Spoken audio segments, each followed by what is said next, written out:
All Renegades of Puck to the trenches. It's time for Renegades of Puck TV. Welcome to the bunker. Welcome to the essence of no half-stepping. I am your host and captain, Crazy Charlie Saunier, and before we get started with the no half-stepping hockey coverage, let me give you some instructions about renegadesofpuck.com. Once you go and visit there, you'll learn everything you need to know about the Renegades of Puck, and once you click on that merchandise link, you'll be able to get access to our classic logo t-shirt, our Pride logo t-shirt, and so many other incredible gimmicks in our store. I believe we have a total of 54 different items, including socks, throw pillows, bed sets, wall art, and so many other things. The Renegades of Puck have sold out so that you can buy in. Remember, every penny of profit from merchandise sales goes directly to the Renegades of Puck. So stick taps, love, and respect to each and every one of you for supporting us by picking up some gear. It's critically important that you assist us with social media, so please give us a subscription on YouTube. Now we're up to 125, and that is outstanding, but we have plenty of room for more. So keep helping us out by recruiting those Renegades of Pucks one by one.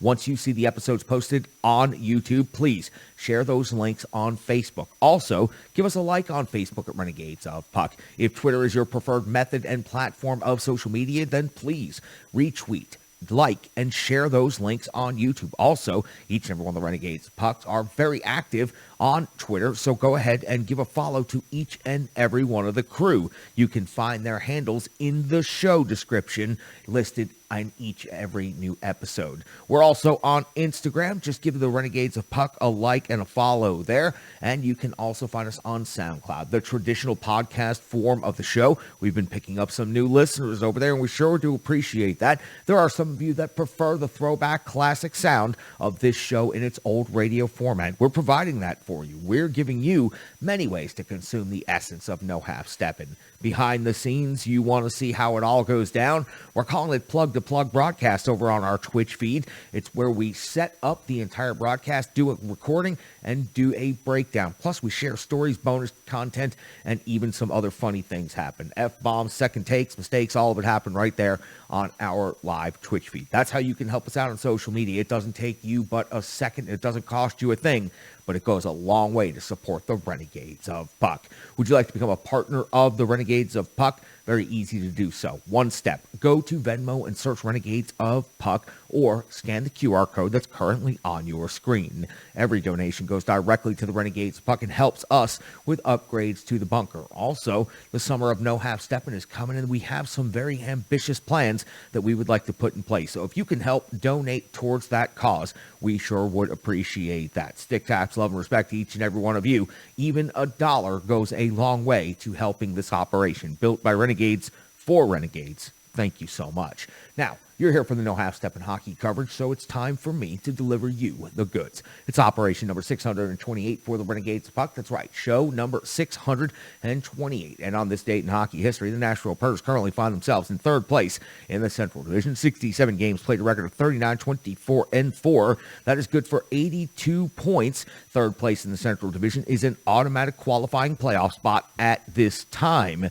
They are 4 points behind second place Minnesota, who is on an absolute red-hot tear at this point in time, and 16 points behind first place Colorado Avalanche. The Preds do have a 1-point lead over the fourth place St. Louis Blues, 7 points over the Dallas Stars, and 8 points over the Winnipeg Jets. Unmentionables, the Chicago Blackhawks and the Arizona Coyotes. Yes, the Preds have played more games than all the other teams in the competitive portion of the Central Division. They've played 2 more games than the Minnesota Wild, 2 more games than the St. Louis Blues, and 2 more games than the Dallas Stars. The Preds' next game will take place on the road, so their road record is 18-13-4. That is very impressive on the season. They have a goal differential of plus 26. That road game will take place in Buffalo against the Sabres. It is the second and final regular season meeting between these two interconference teams.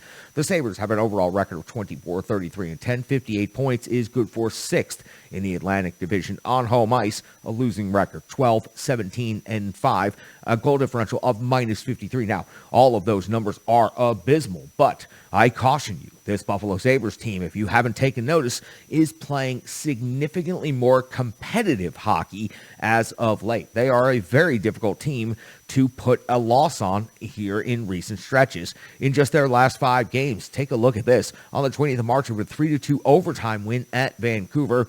Then it was a 4-3 shootout win versus the Pittsburgh Penguins, a 4-3 shootout loss versus Washington, a 5-4 overtime loss at the New York Rangers, and most recently, a 6-5 win at Chicago for the Buffalo Sabres. So you see they have been able to play some significant competition and at least force themselves into overtime. So this Buffalo Sabres team is not an easy out at this time. And the Nashville Predators know that from experience themselves from earlier in the season when they played their only time. The season was back on January the 13th at Bridgestone Arena. It was the Buffalo Sabres coming out of there with a 4-1 victory. Skinner led the charge with 2 goals.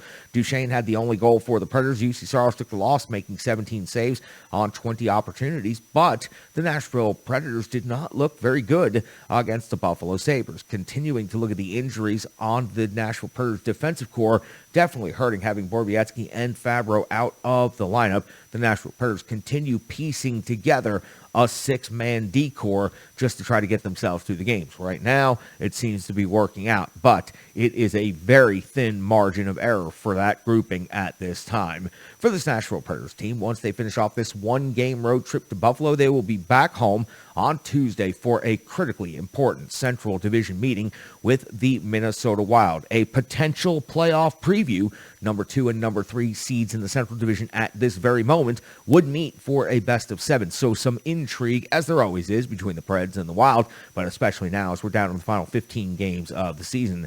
The Preds will follow that up on the 7th of April by heading off to Ottawa for another 1-game road trip. That's a makeup game, and then they'll come back home for a 1-game homestand against the Florida Panthers, and then on the 10th, they'll be in Pittsburgh to take on the Penguins before heading back home to face off against the San Jose Sharks. Yes, the Preds have the bulk of their games remaining on the schedule on home ice, but it is an oddity with these makeup games all penciled in to see how they are bouncing all over the country for 1-game stops. So that has got to be, at the very least, discombobulating. The NHL ranks and the matchups between these two teams looking forward to Friday night. Goals for, of course, the Nashville Predators have had a significant uptick in scoring in recent stretches of hockey at 3.27 goals per game. That is 11th best in the NHL. The Buffalo Sabres are at 25th in the league at 2.70. Preds also have the better side of the ledger on the goals against stat. 13th best in the league at 2.88, while Buffalo's giving up 3.51 goals per game, 26th in the NHL. Shots against, the Nashville Predators, of course, have struggled in this statistical metric all season long, so no doubt they are behind the Buffalo Sabres, who are at 23rd in the league at 29.7. The Preds are at 26th. In shots against, the Nashville Predators 21st, giving up 31.9. That number is still very high for being only 21st in the league. Shots against on Buffalo, 33.7 against per game, is 28th. Special teams, the Nashville Predators, of course, are going to win this battle, and their power play is rated 7th best in the NHL. They converted 50 times, 207 opportunities, 24.2%. The Buffalo Sabres power play is 20th overall in the NHL, 35 conversions on 179 opportunities for 19.6%. And the Preds penalty kill is rated 16th. They have given up 47 power play goals against, though, on the season because, of course, the amount of penalties that they have taken this season. The Buffalo Sabres PK is 27th overall in the NHL. They have given up 43 power play goals against. Of course, when you talk about NHL rosters, every team is going to have significant individual skilled players, and these two teams are no exception. When you look over at the Buffalo Sabres side of the statistical ledger, Thompson's got 28 goals on the season and 23 assists for 51 points. Skinner, he's got 27 goals on the season. Well, 2 of those 27 came against this Nashville Predators team the first time they met. Add 20 assists to that for 47 points. Rasmus Dahlin at 9 goals and 34 assists out there on the blue line for 43 points. Okposo usually plays a very strong game against the Nashville Predators, regardless of what team he's on, the Islanders or the Sabres. 17 goals, 21 assists, 38 points. Olofsson at 14 and 19 for 33. Craig Anderson in net, 12-9-1 record, a 901 save percentage, and a 313 goals against average. Since I just gave you Anderson's numbers, let's do it the reverse way on the other side of the sheet and give you UC Saros' numbers to start. 33 wins, right there at the tops of the league, 20 losses, 3 overtime losses, a .921 save percentage, and a 2.55 goals against average. And we're going to talk a lot about UC Saros coming up here momentarily. Roman Josi continues to lead the team in scoring as he has done all season. He is doing so incredible special things at this point in time. 18 goals, 63 assists, 81 points. Yes, his point streak comes to an end, but still, the season is just absolutely incredible, and you have to anticipate he's going to get right back on the score sheet pretty quickly here. Duchesne's at 35 goals and 33 assists for 68 points. Forsberg at 37 goals and 29 assists for 66 points. Mikhail Granlund 9 and 41 for 50. Johansson 17 and 32 for 49. And Tanner Jeannot now at 40 points on the season. 23 of those are goals, leading all rookies. And when you add together all of the significant statistical things that Tanner Jeannot brings to the Nashville Preds in a lineup and their winning mentality, you have to say he is a Calder finalist. Is he going to win the Calder? There are probably going to be rookies that are more eye-popping or have more mojo behind them, but Tanner Jeannot should be a Calder finalist this season. His impact on the Nashville Predators is as important as any rookie in the NHL. And frankly, when we look at the Calder Award, sometimes we think of it just from a statistical standpoint, but honestly, it should be thought of as what rookie is making the most impact on their team league-wide. And Tanner Jeannot, right now, no doubt, 23 goals on the season, the physical impact and presence that he brings night in, night out. He is making one of the most biggest impacts in the entire league of any rookie, most certainly in the top 3. It's now time for the Rebirth Sports full game recap. Rebirth Sports. You can find them online, rebirthsports.com, social media, Facebook, Twitter, and Instagram. Rebirth Sports. They take visions, they make them reality.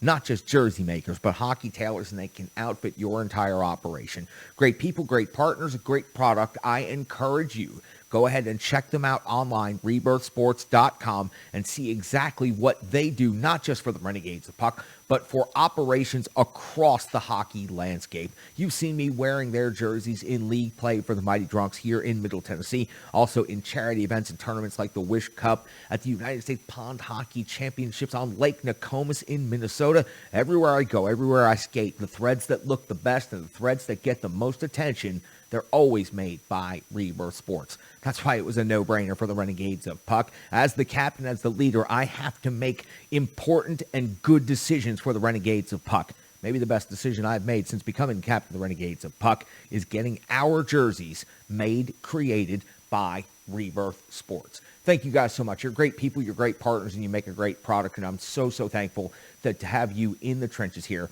with the Renegades of Puck, sponsoring the full game recap. So let's go ahead and get to that full game recap, sponsored by Rebirth Sports. We go all the way back to March the 29th of the year 2022, when the Nashville Preds were welcoming in the Ottawa Senators for the first of 2 regular season meetings. John Hines deploys his lines in the following way: Forsberg, Johansson, and Duchesne; Tolbin and Granlund and Cunnin; Trennan, Sissons, and Jeannot, better known as the Herd line; Cousins, McCarron, and Tomasino; Josi and Carey, Ekholm and Luzon, Davies and Benning. Another piecemeal decor, but it's good to see that the Nashville Predators are at least giving Davies an opportunity over Harper in this scenario. UC Saros gets the start between the pipes. We're 58 seconds into the first period. Matthias Ekholm is off to the box. 2 minutes for Puck over the glass. UC Saros come up with a big save on Gaudette's one-timer from the circle. Then he comes up with a second save on Gaudette just seconds later. Nashville Predators successful on the PK, but they're going to get more experience and practice at it because of 3:42. Cunnin's off to the box. 2 minutes for tripping. I think they should have called the dive on this one. If you're going to call Cunnin, you should have evened this one up and called the embellishment. Saros has to come up with a huge save on Sutton, and Saros comes up with a huge save on Tkachuk at close range. Tanner Jeannot now also off to the box. 2 minutes for hooking. We see a 5-on-3 for a full 56 seconds, but it's not going to last very long because Tkachuk is scoring his 23rd goal of the season. Just an absolutely perfect redirect, working hard, holding off the defender, getting the stick blade down exactly when you need to. That puck is going into the net and giving Ottawa a 1-0 lead at Bridgestone Arena. Preds still shorthanded now, 5-on-4, and that's when UC Saros has to come up with a save on Norris. The shots on goal at this point in the first period, at the end of this series of special teams hockey, is 8 in favor of Ottawa to Nashville's 4, and this is after only 7 minutes of playing hockey. At 13:45 of the first period, UC Saros comes with a save on Del Zotto off of the rush. At 14:36, Forsberg, that's the goaltender for the Ottawa Senators, comes up with a save on Sissons off of the rush, with Jeannot crashing hard for a rebound. The first sign of life by the offense of the Nashville Predators. It doesn't come until 14:36 of the first period, 17:48 of the first period. Tolvanen's off to the box, 2 minutes for puck over the glass. Second time in the first period that the Nashville Predators plays the puck over the glass for a delay of game penalty. But no worries. The fourth line is here not only to kill off this penalty, but to execute for a shorthanded goal, as McCarron's got his 5th goal of the season, giving the Nashville Predators their first goal of the game, tying the game up at 1 apiece. And let me take you through this play. The puck is dumped into the zone by the Nashville Predators penalty killers, and the puck either hits some snow or just checks up right before the line in the no-play area for the goaltender. Forsberg had gone out anticipating the puck would continue coming around the back wall right to him, and he could easily play it around and move the puck and start the offense. That did not happen. Forsberg is frozen between the play, unable to play the puck, and also too far away from his net to get back in time. McCarron smartly grabs the puck, wraps the puck around the net, and tucks it inside the post for his 5th goal of the season. Now, if I'm Forsberg in that situation, and boy, do I wish I was a starting goaltender in the NHL, even if it was for the Ottawa Senators, I've got to tell you, you're on the power play. At that moment in time, you're frozen, you're stuck. You go ahead and touch the puck, you get the whistle, you take the penalty, and you just even things up. It's better than giving up a shorthanded goal against in such a humiliating fashion. So the Nashville Predators, even though they have had an abysmal first period, find themselves tied at 1 apiece. But the first period's not quite over yet, because with 3 seconds to go in the period, Colton Sissons is now off to the box, 2 minutes for tripping. We hit the end of the first period. The Nashville Predators are being outshot 13-10, a carryover of 1 minute and 57 seconds onto the clean sheet in the power play for the Ottawa Senators. We see Batherson get a 2-minute interference call and a long 4-on-4 scenario between these two teams. At 5:37 of the second, Saros makes a save on Tkachuk, and Batherson's 2-on-0 after Luzon turns the puck over. Just simply incredible on every level here for UC Saros. The save of the night to this point. At 7:05 of the second period, Matt Duchene hits the far side post on the inside of the post from the sharp angle. A perfect setup, and he had the entire net.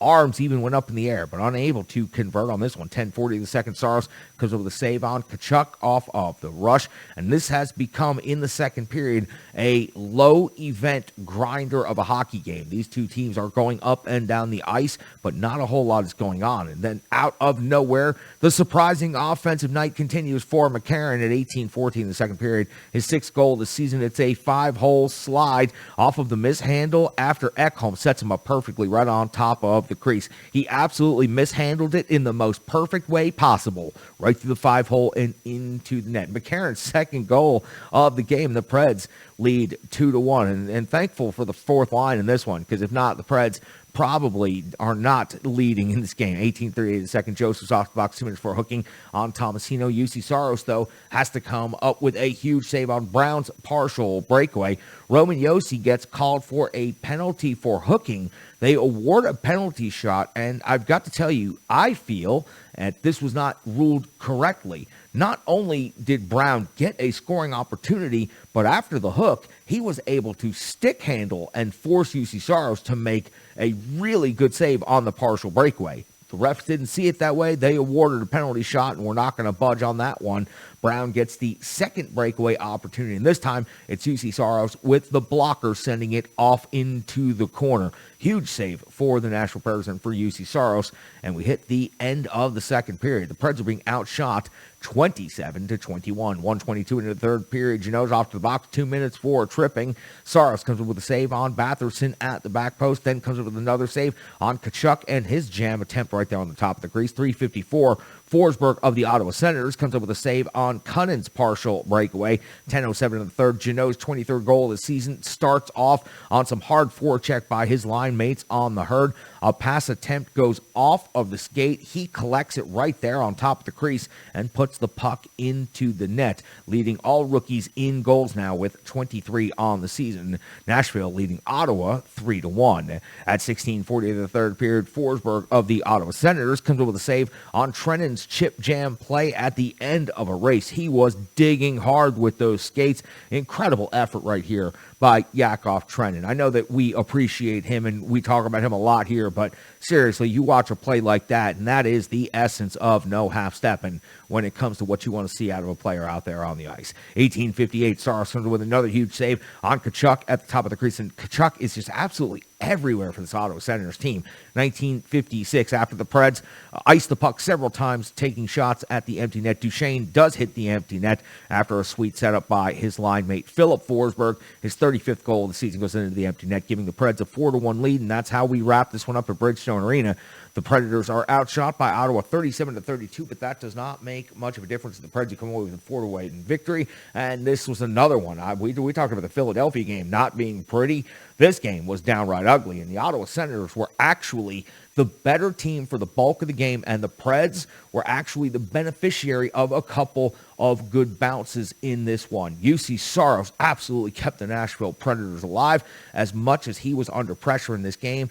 Breakaways, 2-on-0 breakaways, penalty shots against, shorthanded constantly, a 5-on-3. UC Saros was absolutely incredible in this game. On a night where he needed to be, he was, and he helped keep the Predators in this one until they were able to get just enough puck luck to come away with this one. The score looks lopsided, but this game was so much closer than 4-1. And the Preds, they better be careful when they go into Ottawa, because the Senators are a hungry, scrappy young team with not a whole lot to play for at this point in the season. And if they're just going to keep following that level of jam by Tkachuk, then the rest of the team is going to be quite good here in just a short amount of time.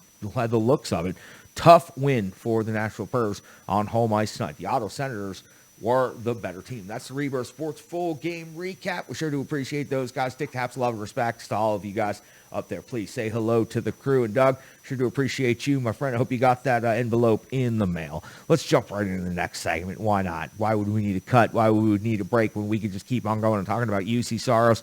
36 out of 37 overall in the game, and he was 12 of 13 in the first period. The only goal against came on a 5-on-3, shorthanded for 7+ minutes. I just mentioned all of the other things that happened: a 2-on-0 breakaway save, a partial breakaway save, a penalty shot save, and so many other things in this game. UC Saros simply had a great night at Bridgestone Arena to earn his 33rd victory of the season, keeping him right up there in pace in victories with the top goaltenders in the entire NHL. Vasilevsky, Shesterkin, and Saros is pretty much fighting it out for who's going to be the number one in the NHL in victories this season. Starting goaltender of the Renegades of Puck, the pipes are his domain, and he is the one and only Nostradamus. Got to get him in right now and talk about that performance by UC Saros tonight. Find him on Twitter. Interact with him on Twitter. @GreatGoalie35 is how you do that. And watch him right here on Renegades of Puck TV. And you're going to do that now.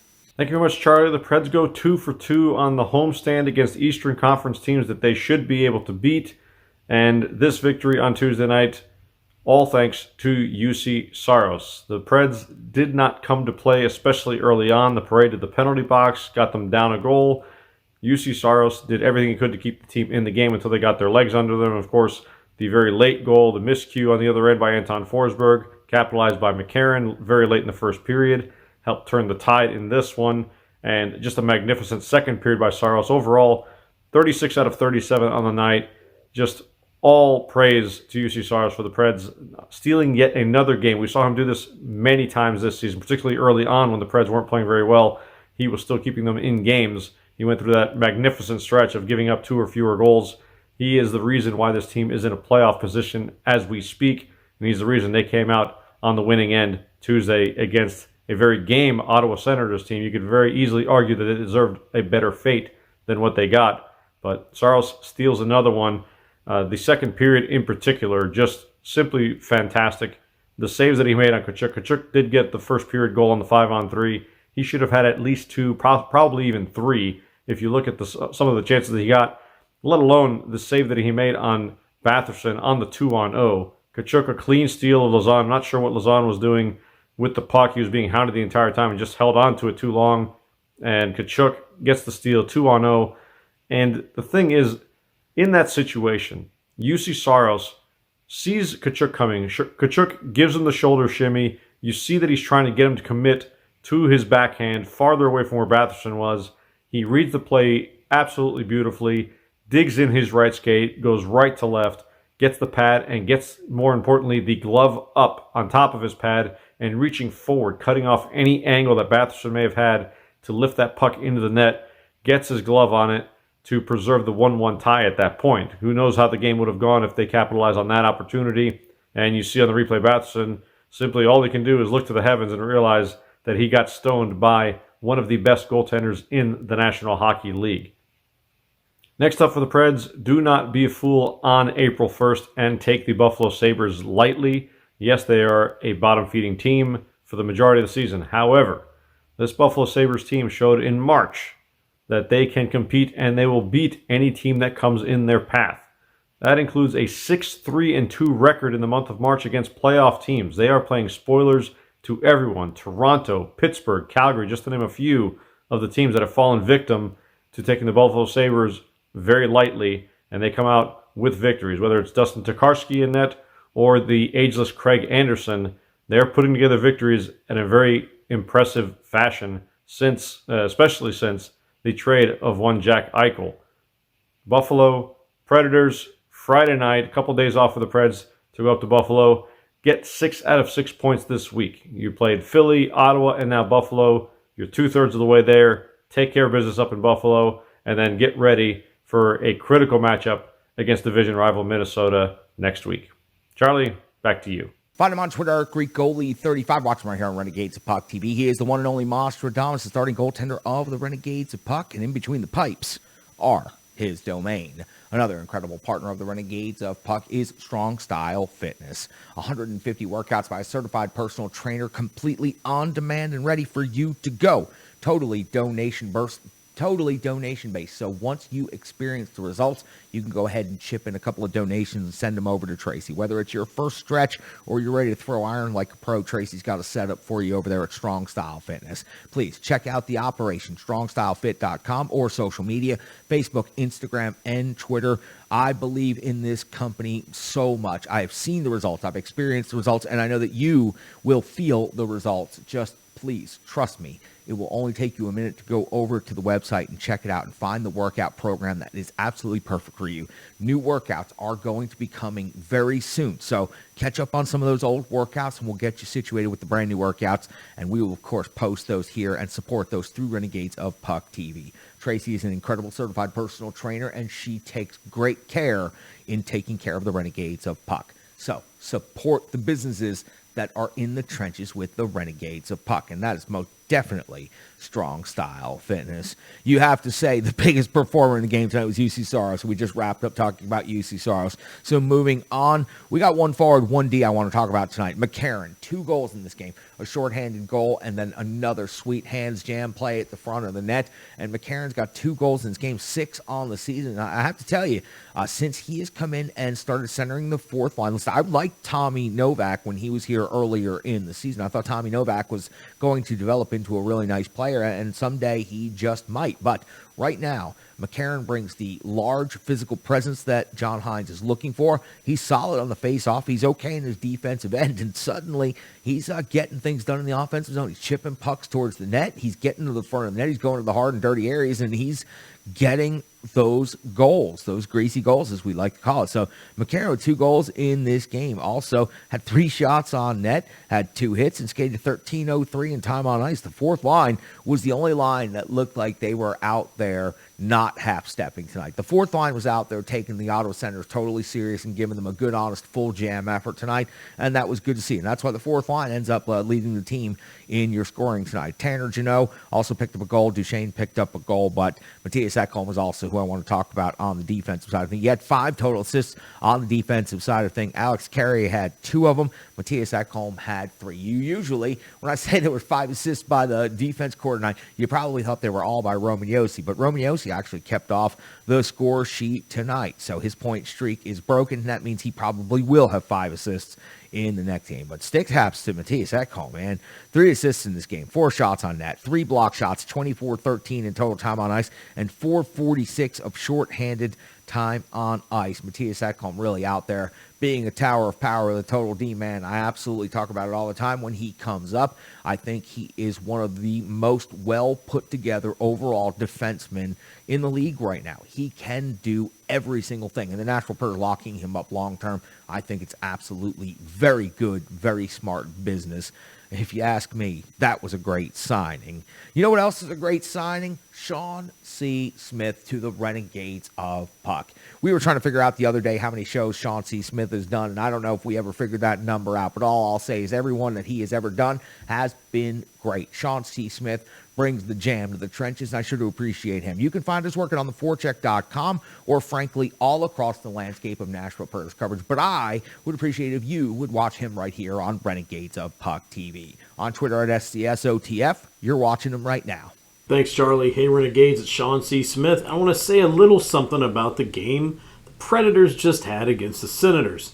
First and foremost, I think the biggest story of the night would have to be the incredible play by the Predators special teams. And when I say the play by special teams, I don't mean the power play, I mean the penalty kill.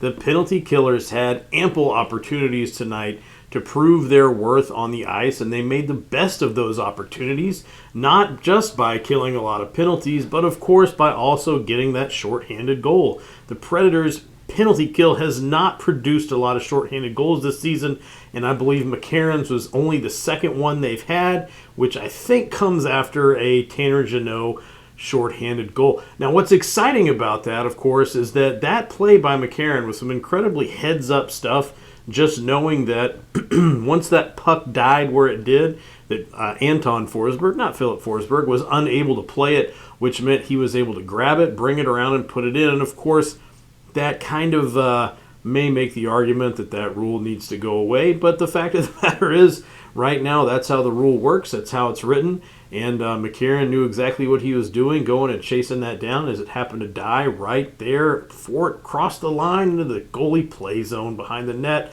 And he took it around with Forsberg out of the net, popped it in, and put the Preds up. And that's exactly what you need to see. You need that kind of awareness. You need that heads-up play.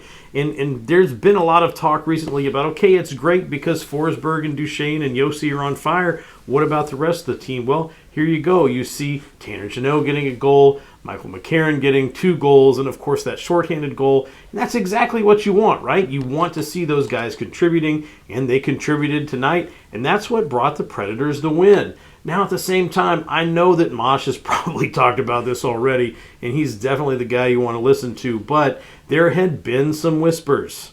There had been whispers over the past few games that maybe UC Saros was going through a bit of a slump, and I think he heard those whispers, and I think he took it personally, and of course, tonight he was, as the kids say, on one, and he put on a show, stopping almost everything out there, including some things that looked like they should have been goals, but they didn't go in because UC knew what was going on the entire night and stopped pretty much everything that came his way.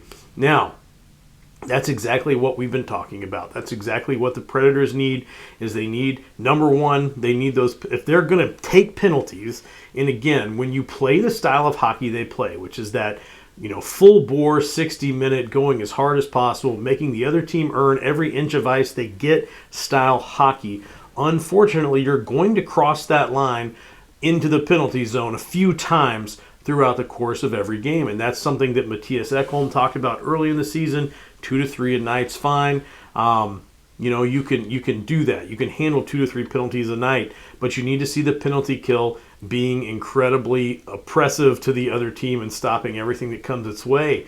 Tonight, they had a ton of opportunities to stop, and they stopped the other team from scoring on the power play, and that's exactly what you need. We also needed to see UC Saros playing at the top of his game. You saw that tonight, and of course you needed to see depth scoring. You saw depth scoring happen. These are all the things I think that we're really looking for to see the Predators kind of making a statement that, hey, we're not going to fall out of playoff contention. We're not going to go out cheap and go out early in the first round of the playoffs this season. We're going to stick around. We're going to make our case. We're going to make a little bit of noise, and we're going to have a great offseason. So that's exactly the kind of statement I think the Predators made tonight. You're probably going to say to me, okay, look, Sean, seriously, it was Ottawa. Ottawa is they're one of those teams you talked about being dead in the water, and that's right. those are the teams that the Predators shrink down to. And they didn't do that tonight. Yeah, they took a lot of penalties. Big deal. They killed a lot of penalties too. They didn't play down to the Senators. They didn't play down to the Flyers. They have been finding ways to win. They've been beating teams, whether they are the most challenging teams or whether they are the weaker teams. And that's exactly what we said, is we wanted to see the Predators come out and be able to be the same team every night. Play hard, 60 minutes, find a way to win. And that's what they're starting to do. So the stretch run here toward the playoffs, got a lot more interesting and fun things we can watch. How high is Forsberg going to go? Is Matt Duchene going to catch up to him? Who's going to hold the single-season goal record at the end of the season between those two guys? How many points is Roman Josi going to pile up? Is Roman Josi going to win the Norris? All of these, there's a lot of exciting stuff. But the fact of the matter is, if they can maintain this pace and maintain this style of play all the way through to the very end of the season, they're going to make a very good case for being a team that's going to make some noise in the playoffs and can surprise a few teams. Charlie, that's about all I got. It was an incredible night at the arena with my son, who was cheering for the Predators after taking a little bit of a detour into Flyers land because of his allegiance to Ryan Ellis. It was great to see him screaming at the top of his lungs, jumping up and down in his seat, and telling the other team they sucked, which I think is appropriate for all 7-year-olds. So that's all I've got. Charlie, and I'm going to send it back over to you. You can find him on Twitter at SCSOTF. You can check out his work on theforecheck.com, and you can watch him right here on Renegades of Puck TV. The one and only Sean C. Smith. He is an absolute superstar, and I'm sure to appreciate everything Sean does for the Renegades of Puck. One more partner to tell you about, and that is Stripe Digital Solutions. And I get a smile on my face because I love talking about my partners, and I love talking about the businesses who are jumping in the trenches with the Renegades of Puck. Stripe Digital Solutions, you can find their website, stripedigitalsolutions.com, also on social media, Facebook, Instagram, and Twitter. The crest on the wall behind me, the jerseys that you've seen created for the Renegades of Puck, the logos, renegadesofpuck.com, my social media brand building, all of those things are run by Stripe Digital Solutions. It is impossible to do everything that is necessary and required to be successful in today's fast-moving, fast-paced digital age. There are so many micro steps that need to be taken on a daily basis to ensure your success. If you're doing all the hard work but nobody's seeing it, are you doing the work at all? Let Stripe Digital Solutions take that stress, take that part of it off of you and help you by helping you build your brand, by helping you manage your social media, and by helping you in all manners. It's Stripe Digital Solutions. Brandy can help you. Believe me, Brandy helps me on a daily basis. Incredible business, and again, incredible partners, incredible people. It's a theme here with the Renegades of Puck. I want my brand associated with great people and great businesses out there, and Stripe Digital Solutions fits right on the roster of exactly what I'm talking about. Please check out what Brandy can do to help you and your business and your brand today. Believe me, she can help you out. Stripe Digital Solutions. A couple of numbers from the box score. I've pretty much already covered it. Duchene had a goal. Janot had a goal. McCarron with 2 goals in this game. Assists from the forwards coming from Cousins, Forsberg. You also saw Trenton pick up an assist, and we just covered the D assists of Carrier for 2, Ekholm for 3. Your leader for shots on goal in the game was Matthias Ekholm with 4. Your leader for block shots in the game is Matthias Ekholm with 3. Hell of a night by number 14 out there on the blue line. Leader in hits in this game was Tanner Janot with 5. You see Alex Carrier with 4. Luzon, a light night with only 2 hits in this game. Leaders in time on ice from the forward grouping with Kyle Granlund. No shock there at 1946 overall. And Roman Josi, your captain, as is typical, leads the team in total time on ice. 27-29 skated tonight against the Ottawa Senators. Incredible amount of ice time, and he just does it and looks so smooth and never seems to look like he's getting tired out there on the ice. We're watching something incredibly special with Roman Josi. And, of course, the goaltender, Juuse Saros, 36 out of 37, and we've already covered his performance quite a bit here in this one. We have one more Renegade of Puck to get in the trenches tonight. Brian Basson was over at Bridgestone Arena. He's on the front lines. He's got the intel that you need to know, and he had some opportunities to go and cover the media scrum after the game. So, from ontheforecheck.com, you can watch him right here on Renegades of Puck TV, and you can also catch him on Twitter at Brian Basson. He is the manager of the Renegade Analytics Desk, but tonight he was on the front lines covering the Nashville Predators and the Ottawa Senators, and here is Brian's report from the front lines. Thanks a lot, Charlie. I'm here at Bridgestone Arena after Nashville's 3-1 victory over the Ottawa Senators in a hard-fought game which started ugly, stayed ugly, and finally went the Nashville Predators' way after a couple of goals from an unlikely source, Michael McCarron, who has his second multi-game goal this month, bringing his season total up to 6. Now, obviously, Nashville Predators has been cruising this month, and behind the efforts of, obviously, their big stars, Filip Forsberg and Roman Josi. Now, Filip Forsberg did pick up an assist on the final goal, final goal this evening. However, Roman Josi was actually held pointless for the first time in over a month, bringing his total for the month of March this year to 4 goals and 24 assists for a total of 28 points, which, as of tonight, still leads the NHL for the month of March. But when your players don't show up and your top line and your star players can't do what you want them to do and score a lot of goals, you have to rely on your depth. And tonight, Nashville did exactly that. They relied on their depth. I asked Michael McCarron, the first star of tonight's game, about what the bottom 6 does and what his line and the Herd line as well do so good for the Nashville Predators. Well, our third line is a bunch of mutants. They win face-offs. They're hard on pucks. They chip it in. They play. They're the stuff. They're Predators hockey. Those guys, and I think they really run our team the way we want to play. Our line's a bit different. I think I'm playing with 2 really high-skilled players. So for me, I try to play like the guys in the third line and chip it in and play with my body and create some room for those 2 guys. And I think it's been working because those 2 guys are really silky and they can make plays with each other and I just go to that and try to cash in on some PVC rebounds or things like that. So I think our bottom 6 has been good. I think there's always room to be better, and we're going to continue to get better here heading into the playoffs, and we're excited for it. That's right. The word McCarron used was mutants, and that's exactly what Tanner Jeannot and Yakov Trenin and Colton Sissons have been. Obviously, we saw the stats on the broadcast talking about Colton Sissons and his face-off percentages, especially on the penalty kill, and we all know about Tanner Jeannot's just sensational rookie season, adding another goal, extending his lead now to 23 goals, which leads all rookies in the NHL. And of course, guys like Yakov Trenin, who are tremendous forecheckers, excellent on the penalty kill, and generated a couple of shorthanded chances himself this evening. But that all comes back to this, is that bottom 6 has been a consistent thing for Nashville. And when they're not out there scoring as many goals as as Matt Duchene or Filip Forsberg would in a given game, they're out there providing solid defense, trying not to make too many mistakes, although mistakes and penalties, we can talk about that yet once again another time.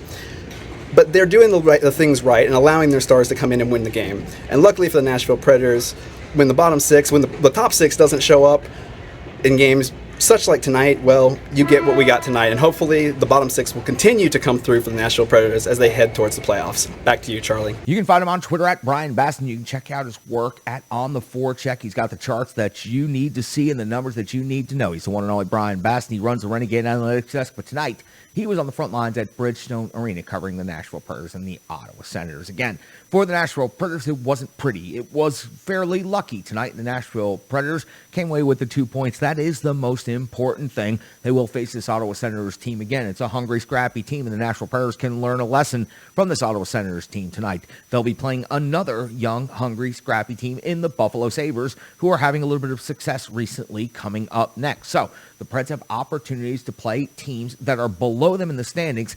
That has typically been a problem for them, hasn't it?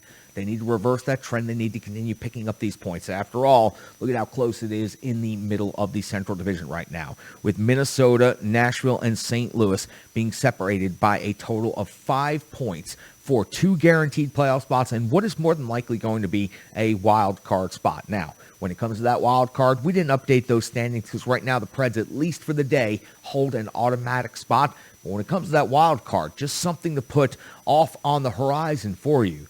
Finishing in that number 2 wild card spot means a best-of-7 series against the Colorado Avalanche. Now, even though the Nashville Predators play up to competition and have played very good against some very good hockey teams, a best-of-7 series against the Colorado Avalanche, I don't believe is the best path of success for the Nashville Predators team entering into the postseason tournament. Got to get there first, but something I wanted to put on the horizon for you to consider. The Nashville Predators would like and should want to get into that 2-3 seed in the Central Division. From there, you work your way up. If you end up in the wild card spot, the path gets dramatically different. It's either a best of 7 against possibly the best team in the NHL, or you're in the Pacific Division bracket moving forward. Just some things to think about as we head to the final stretch of games in the season. Can't believe we're already there, Renegades of Puck. It's been a lot of fun being in the bunker with you tonight, talking all things Nashville Predators hockey. We'll have another update coming up. The schedule a little quirky, a little bit weird over the next couple of days. So the Preds not back on the ice until Friday, and then not on the ice until Tuesday. So monitor our social media accounts. We will have updated information. We'll have updated intel from all of the Nashville Predators media sessions right there, especially on our Twitter feed at Renegades of Puck. So we'd appreciate each and every one of you for giving us a little bit of support. We are entering the final month of the NHL regular season, and then it is time for the most glorious time of year, the NHL playoffs. And your Nashville Predators right now not only control their own destiny, but look to have a spot in the playoffs upcoming. Got to keep taking care of business, but hopefully once they do that, we'll be talking best of 7s coming up here from the bunker very soon.